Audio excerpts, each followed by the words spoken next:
while all the chaos happens around the Trump administration, he is sneaking in some loathsome people into the government. And I want to tell you about one of them today. It's William Otis. So let me go to Kimberly Yam's report at HuffPost. She explains that William Otis, adjunct professor at Georgetown Law School and former member of the Bush administration, was announced as one of President Donald Trump's nominees.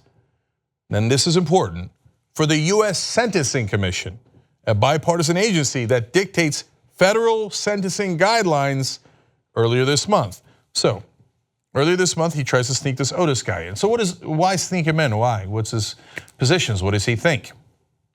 He worked for a former administration. He's a Georgetown law professor. Must be a respectable guy, right? Wait till you get a load of Otis.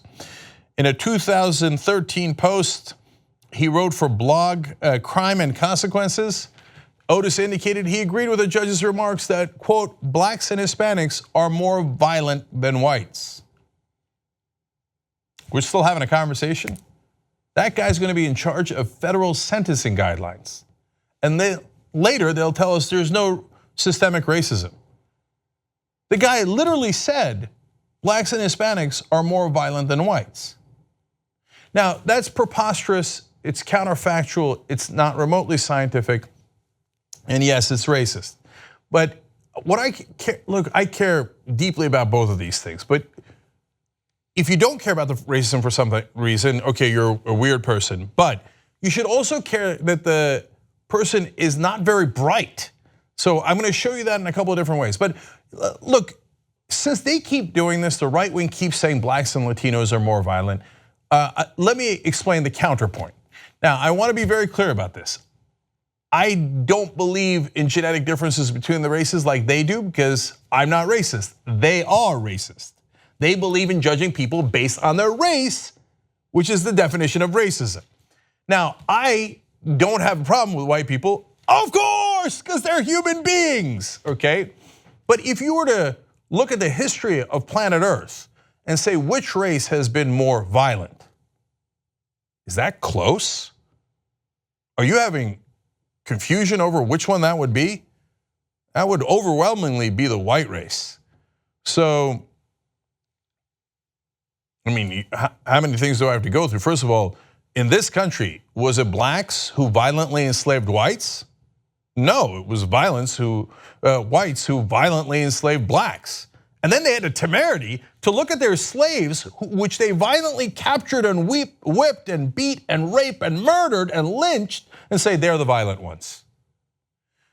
Have you ever seen the record of what happened to the Americas when the conquistadors came here?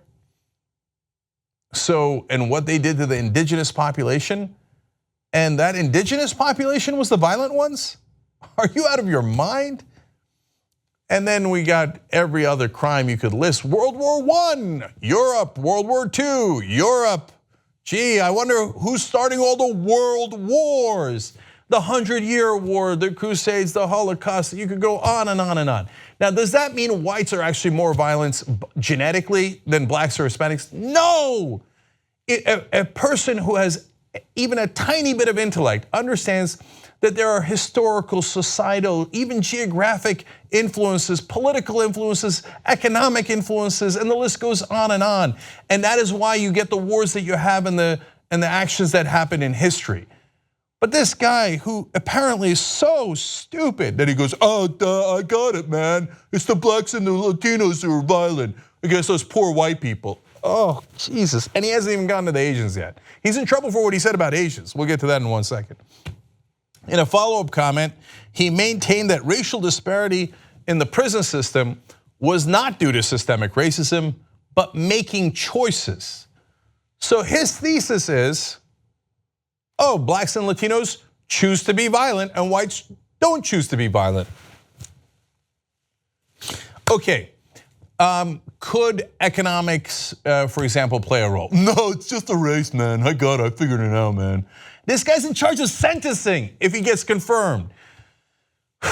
Okay, so let me show you just one. I can show you a billion of these facts, but let me show you one fact about so-called choices.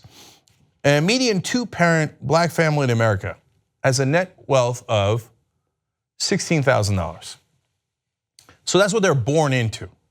Median two-parent white family in America has a net wealth of $161,300. That is, I can do the math for you, 10x, okay? So one side gets to make easy economic choices. By the way, guys, this is on average. If you're a poor guy in the middle of West Virginia, you don't have $160,000, I know that. But we're talking about averages here. And so you might have it hard. You don't realize how hard the other side has it.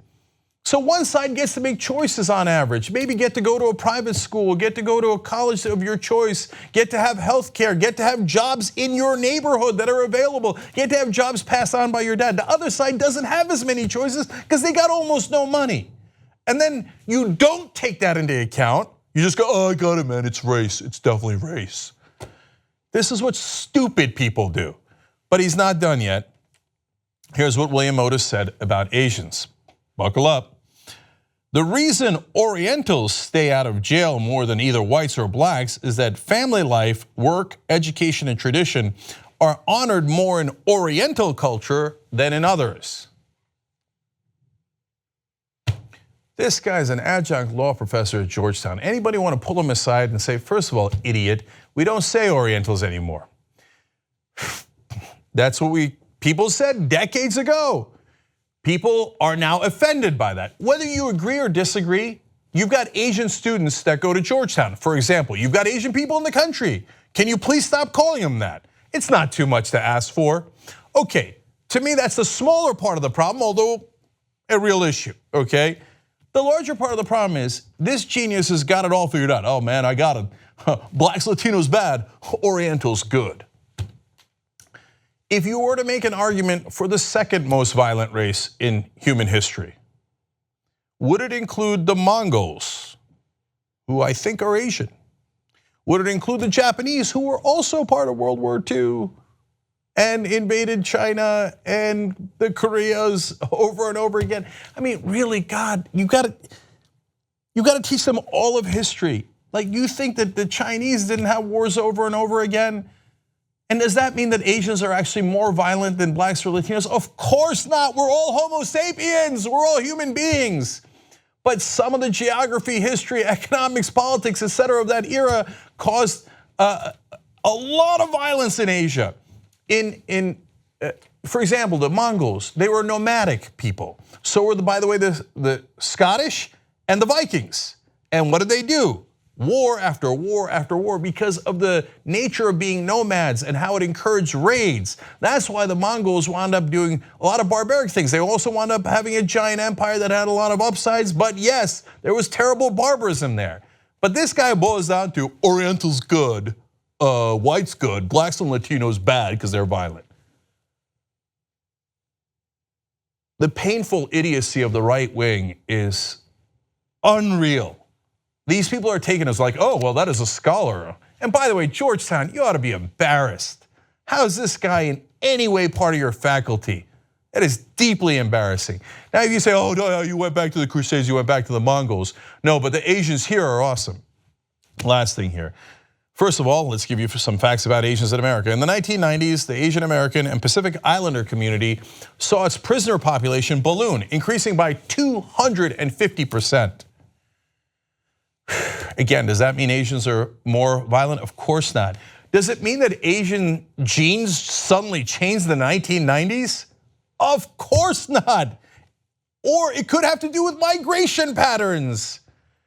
More Asians came from Asian countries like Vietnam and Laos who were more economically deprived and who were poorer. And the economy led to, their economic condition led to crime more than their genetic predisposition, as an example. And finally, I'll end on this example because I think it's an interesting and illustrative one.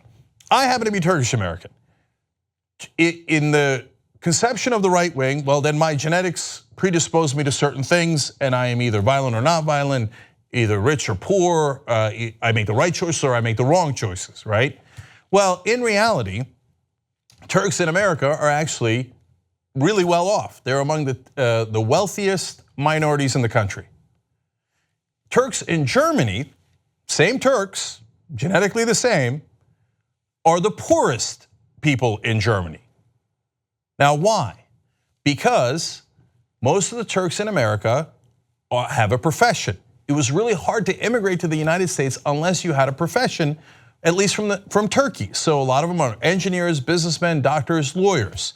So because of those socioeconomic conditions, they happen to be wealthy in America.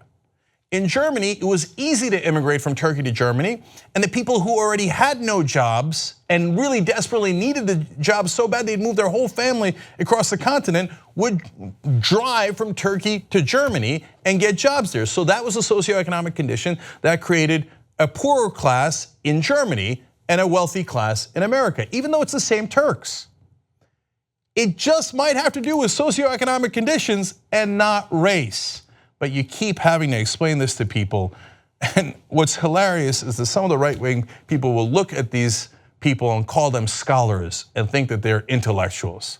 They're nothing of the sort. They're throwbacks who are embarrassingly unintelligent. And I guess it's appropriate soon going to the Trump White House. If you want to get the whole Young Turks show every single day, become a member, tytnetwork.com/join. And once you do, you'll be saying, you know, I'm like a smart person. Or you might say, I think it's weird. Or you might say, oops. No, that won't be that one. It won't be that one. It'll be great, trust me. tytnetwork.com/join.